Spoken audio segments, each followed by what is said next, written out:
Cette semaine au jardin, on est à la troisième semaine de mai.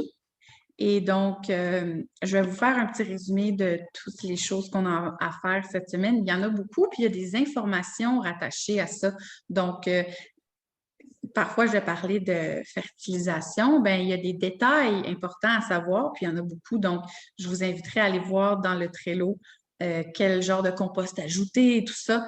Donc, je vais commencer par vous faire un résumé, puis pour la suite, vous pouvez aller consulter le Trello. Premièrement, on va continuer de semer. C'est maintenant le temps de commencer un tiers de nos carottes. Donc, on va en faire 3 fois cette saison. Puis, lorsque vous faites vos carottes, faites-les dans un sillon.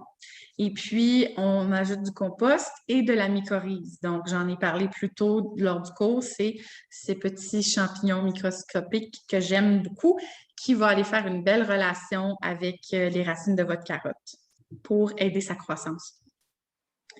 Et puis, ensuite, ça va être le temps de commencer la première moitié des betteraves et on va semer ou planter la bétacave.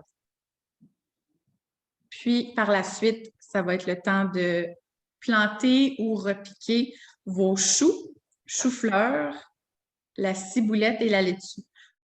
Et puis, éclaircir les radis et les épinards. Puis, ça va être le moment de buter, donc rechausser les pois et les poireaux. Ça, c'est d'ajouter graduellement un peu de terre. Puis, pour les poireaux, ce que ça va faire, c'est que ça va aider à avoir la belle section blanche qu'on recherche sur le poireau. Et puis, au niveau de la fertilisation, ça va être le temps de fertiliser les oignons, l'ail, le radis, les épinards, la laitue et le poireau. Ce sont tous des choses qui, techniquement, là, devraient déjà être à l'extérieur. Alors, lorsqu'on fertilise dehors, on va y aller pour un engrais qui est riche en azote et puis on va le mettre sur notre planche de culture. Avant, quand c'était intérieur, nous, on utilisait un fertilisant foliaire. On aspergeait sur les feuilles. Mais là, une fois que c'est dehors, on va y aller avec quelque chose de plus riche en azote pour ce que je viens de mentionner, là, les légumes qui sont à fertiliser en ce moment dehors. Puis, ce qui est à fertiliser à l'intérieur, c'est les concombres et les courgettes. Donc, ça fait 2 semaines qu'on a semé les concombres et courgettes. 1 semaine ou 2 semaines. Ça se peut que je me trompe, mais ça va être le temps de les fertiliser à l'intérieur. Puis, on va commencer à les acclimater. Donc, on va commencer à acclimater courgettes, concombres, mais aussi quelques fines herbes comme l'origan, le persil, puis le romarin. Et on va continuer d'acclimater les tomates, le céleri et les poivrons. Donc, on continue d'acclimater ça. Et puis, par la suite, on va surveiller le gel et les insectes. Pour le gel, c'est parce qu'on n'a pas arrivé à notre dernière période de gel. Donc, ça se peut qu'on ait une mauvaise surprise, puis qu'à un moment donné, on se réveille, puis qu'il y a une plante qui est un martyr de la science, puis qui a gelé la nuit. Donc, on surveille encore ça, on regarde la météo souvent pour voir est-ce que je peux, par exemple, laisser quelque chose dehors cette nuit.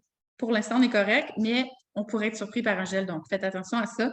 Puis, bien sûr, on surveille les insectes parce qu'on a mis nos oignons dehors, nos poireaux. Donc, eux, ils peuvent être la victime de petites bestioles. Alors, surveillez ça.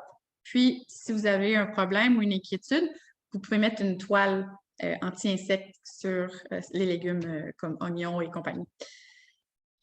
Puis, par la suite, c'est toujours à surveiller l'arrosage. Les plantes qui viennent juste d'être repiquées le matin, bien irriguées, puis ne pas arroser les feuilles. Donc, faire bien attention si vous avez repiqué quelque chose, là, mis dehors, comme les choux par exemple ou la laitue, ne pas arroser les feuilles.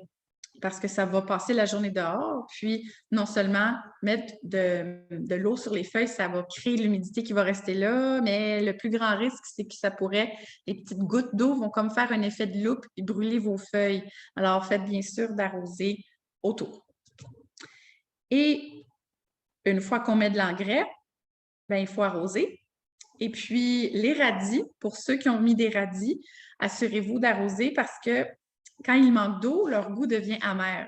Donc, peut-être que vous aimez ça, les radis amers. Moi, personnellement, non. Alors, on surveille bien l'arrosage des radis à la 3e semaine de mai. C'est ce qui conclut quoi faire au jardin cette semaine. Je vous invite à nous écrire ou consulter le Trello pour d'autres informations sur cela.